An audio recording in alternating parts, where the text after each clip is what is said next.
on 105.9 FM and streaming worldwide on the WMAL app. O'Connor and Company.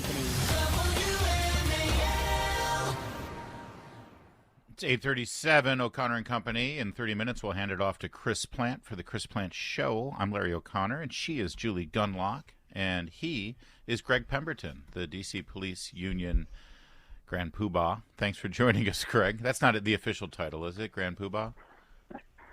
No, it's not, but I'll accept it. Thanks for having me, Chairman, Larry. I think, is the more official thing. They're calling it a public safety bill.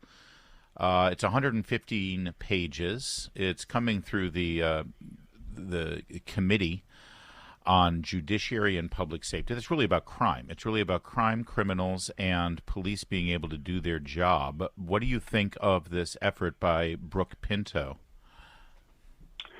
Yeah, you're right. This is the Secure DC Act. This is an omnibus bill that combines over a dozen pieces of legislation that have been introduced over the past 6 months or so, all of which are designed or at least purport to address crime in some fashion. And what I would say is generally there are some things in here that are positive and I think hopefully move the needle in the right direction. It increases gun penalties. There's some more protection for victims. There's a new pretrial detention aspect where we can hold criminals in jail. That expands the definition of carjacking so we can actually sort of charge some of these people more properly, fixes some issues at the Office of Unified Communications, the 911 Center. So there are some good things here, but there's also some very frustrating things. One of the bills that was incorporated into this was the Addressing Crime Trends Now Act, which was the mayor's version of this crime bill.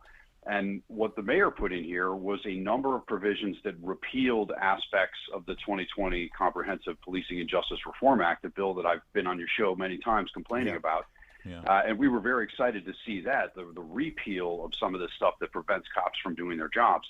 Unfortunately, when that aspect of the bill made it into committee, it was those provisions were either eliminated or watered down to the extent that it's really not effective. So we're still seeing some of this anti-cop rhetoric show up in the legislation, and we're still seeing a hesitation to sort of go back to status quo, which is before some of these ridiculous policies were introduced.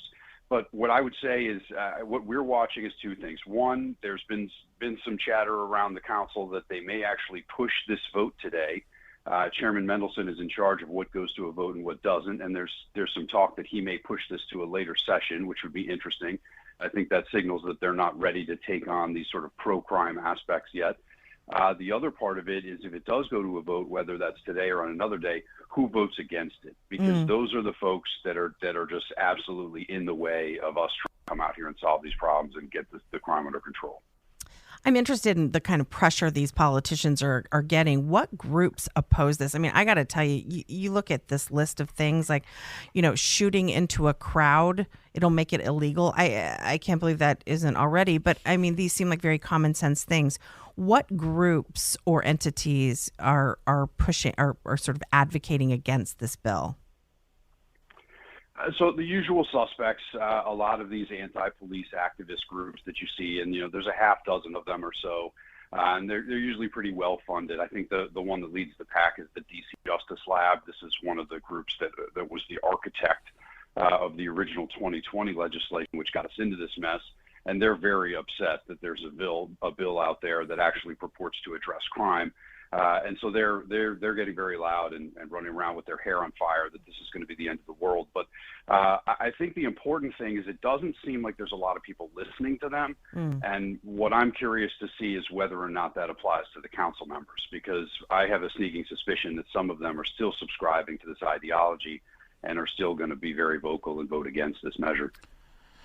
D.C. has been hemorrhaging cops. You guys are so understaffed right now, and this is a bipartisan observation. You ask Democrats or Republicans in this town, if there are Republicans left, they'll all say the same thing. We don't have enough cops. And is there anything in this bill that will actually help that problem? Will get people to come back and join the force and actually be a part of the solution here? Or is the climate so ugly and so messed up by the likes of Charles Allen and Phil Mendelson that no man or woman in his right mind would put his life on the line and be a cop in Washington? Well, to me, Larry, I think that's the most important issue that you just hit on right there, which is The city council is trying to put out this fire with an eyedropper, and what we need is a fire hose. And what we think that the main solution here is to get the police department properly staffed so that we can actually get police officers out on the street, get handcuffs on the bad guys, and get them into the criminal justice system. And as you mentioned, we're short 500 police officers from where we were when they started passing all these measures. Yeah, it's nearly 20% of the department. And so, I mean, the police chief has said it. The police chief has said it. The mayor has said it. I've heard council members say it. We need more cops. Is there anything in this bill that will hire more cops? The short answer is no. And I think the mayor's version of the bill, the Addressing Crime Trends Now Act, actually addressed some of the concerns we had about staffing, the complaints that we hear from officers about why they don't want to work here or why they don't want to apply to become police officers here. The mayor is listening, and she's putting the language in the bill to fix those very problems. Unfortunately, once it gets into the meat grinder of the city council, those are the first things that get to the chopping block. And so that's one of the things that we find really frustrating. When you say the mayor's bill fixes some of these problems, and you look at this laundry list of things that are in, and again, I think Brooke Pinto is doing a yeoman's job. She's one of the sane people on this council, so it's good that she's put all these things into this bill, and it would be great to have these things come in for a fix. But I got to ask you, of all of those fixes, how many of them actually were in place like 8-9 years ago in this same body? The district council removed them, changed the laws, changed the bail laws, changed the police enforcement protocols. They're basically fixing all the things they broke.